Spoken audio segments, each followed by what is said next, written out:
cérebro humano, assim como o de outros animais, está condicionado a reagir a diversas situações.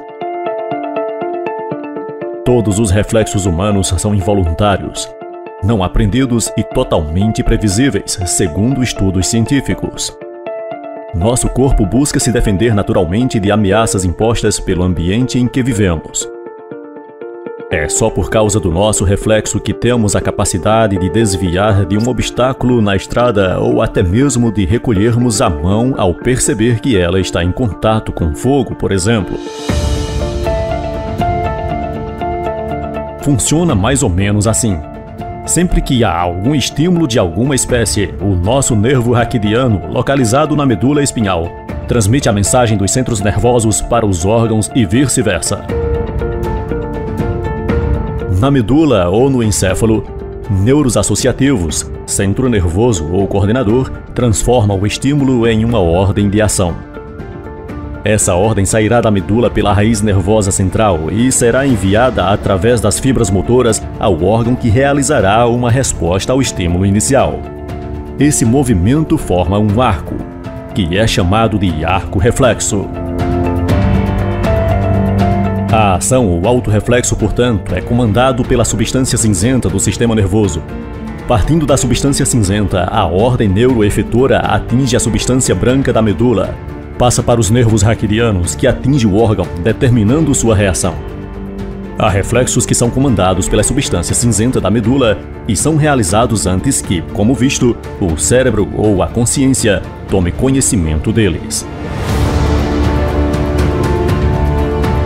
Isso tudo acontece em poucos segundos e pode significar a diferença entre ter uma mão queimada ou não.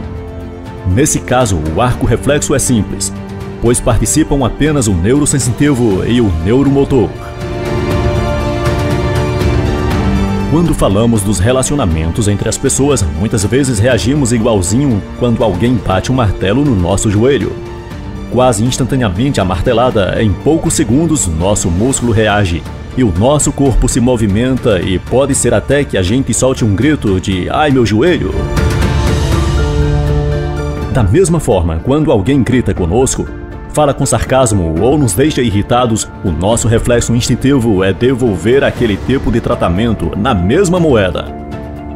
É tão rápido que quase não percebemos quando a nossa boca solta aquelas palavras que, em uma situação normal, jamais falaríamos. Os resultados de reagirmos por meio da fala e do comportamento de forma automática e sem pensar geralmente são catastróficos. Além de não sermos compreendidos, passamos a ser odiados, evitados ou até mesmo sabotados pelo outro. E esse é um ciclo que, se não for impedido a tempo, pode se tornar irreversível. Diferença entre ação e resposta. O primeiro passo para conseguirmos quebrar o ciclo vicioso da ação automática e inconsciente de reagir a um estímulo é entender a diferença entre reagir e responder. Se a reação é uma ação automática a uma situação, a resposta é uma ação pensada e construída de como você vai lidar com aquele momento. Ao contrário da reação, a resposta exige que você pare e reflita, mesmo que isso aconteça de forma rápida, antes de falar ou agir sobre o que aconteceu com você. Portanto, responder é o ato consciente de decidir a sua ação, antes que ela seja de fato concretizada. Durante este rápido período de tempo, você tem a oportunidade de formular um segundo pensamento e depois avaliar os prós e os contras de cada ação de resposta. Somente depois de formar a melhor opção na sua mente é que você vai abrir a boca para falar ou tomar uma atitude em si. Segundo o psiquiatra austríaco Viktor Frankl, entre o estímulo e a resposta há um espaço.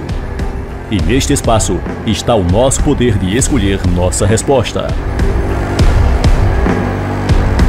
Da martelada ao feedback construtivo no trabalho. No ambiente corporativo, esse tipo de controle à nossa ação instintiva pode ser ainda mais difícil.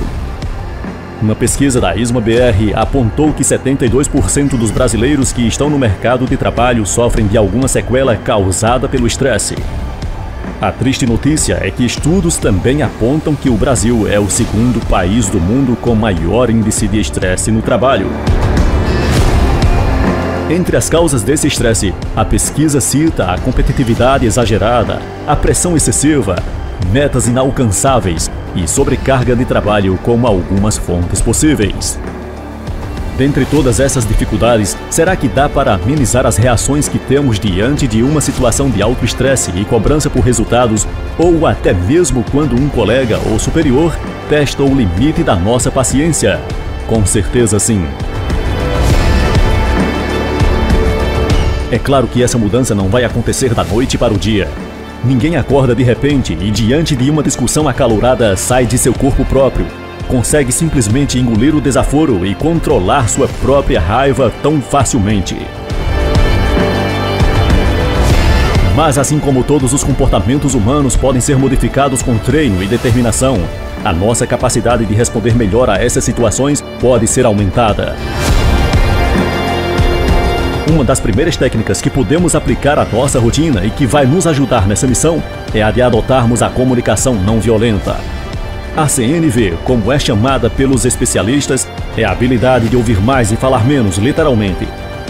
Por meio dessa escuta ativa e profunda, o método faz com que as interações ocorram com mais respeito, atenção e empatia.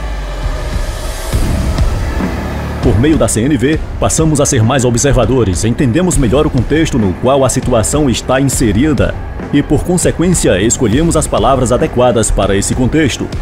O segredo é fazer essa observação sem criar um juízo de valor. Apenas compreender o que se gosta e não o que está acontecendo e no que o outro faz. Nomear os sentimentos nesse processo é importante para conseguir identificar o que está em jogo e, com base nisso, dar mais transparência ao diálogo, criando novos caminhos e saídas antes que não podiam ser enxergadas. Ao abrirmos o jogo, passamos a ser mais honestos com o outro e com a gente mesmo. Ao melhorarmos a nossa forma de nos comunicarmos com outras pessoas no ambiente de trabalho, naturalmente iremos conquistar mais a confiança delas também. Isso nos torna líderes e liderados mais humanos ao invés de colaboradores tóxicos. Estudos mostram que as relações de confiança estabelecidas no trabalho geram equipes mais engajadas e de alta performance. É muito mais simples quando você estabelece relações de confiança. Consegue contar com as pessoas para que façam o que precisam fazer, sem precisar monitorá-las. Se aprender a se comunicar bem ajuda a criar relações de confiança, confiar é respeitar o outro e o pensamento dele, independentemente de qual seja. E isso é poderoso e quebra ciclos de comportamentos negativos e reativos. Nos ajuda a elevar o nível de nossas equipes, de nossas empresas e nos dar a chance de nos reconectar com os nossos melhores valores e propósitos. Precisamos reagir menos e responder mais, com consciência, tomando o tempo necessário para refletirmos e escolhermos a melhor resposta. A melhor resposta será sempre aquela que nos dá o orgulho genuíno de enaltecer o outro e não a nós mesmos.